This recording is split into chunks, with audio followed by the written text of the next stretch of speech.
আমার অনুরোধ থাকবে সবার কাছে, যতক্ষণ পর্যন্ত ফ্যাসিস্ট শেখ হাসিনার ওয়াজেদের এই এক দফার দাবি বাস্তবায়ন না হয় তত পর্যন্ত যেন নেতাকর্মীরা যেন ঘরে ফিরে না যায়।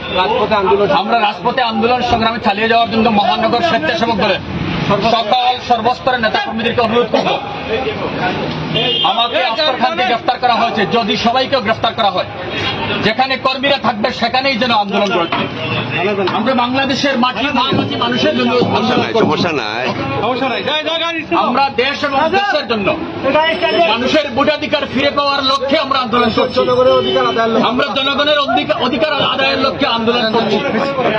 আপনাদের কাছে অনুরোধ, নেতা কর্মীদের কাছে একটাই কথাই বলবো, এখন পর্যন্ত এই সব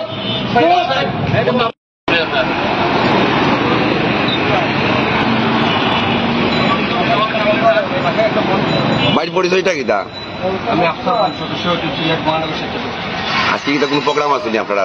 আমরা তো শান্তিপূর্ণ কর্মসূচি মিছিল করতাম, বেশিরভাগ সরকারের বিরুদ্ধে আমরা আমরা তত্ত্বাবধায়ক সরকারের অধীনে নির্বাচন চাই, এর দাবিতে আমরা শান্তিপূর্ণ মিছিল মিটিং করার আসছি, কিন্তু আমরা তো শান্তিপূর্ণ বিভিন্ন লাগান বাজার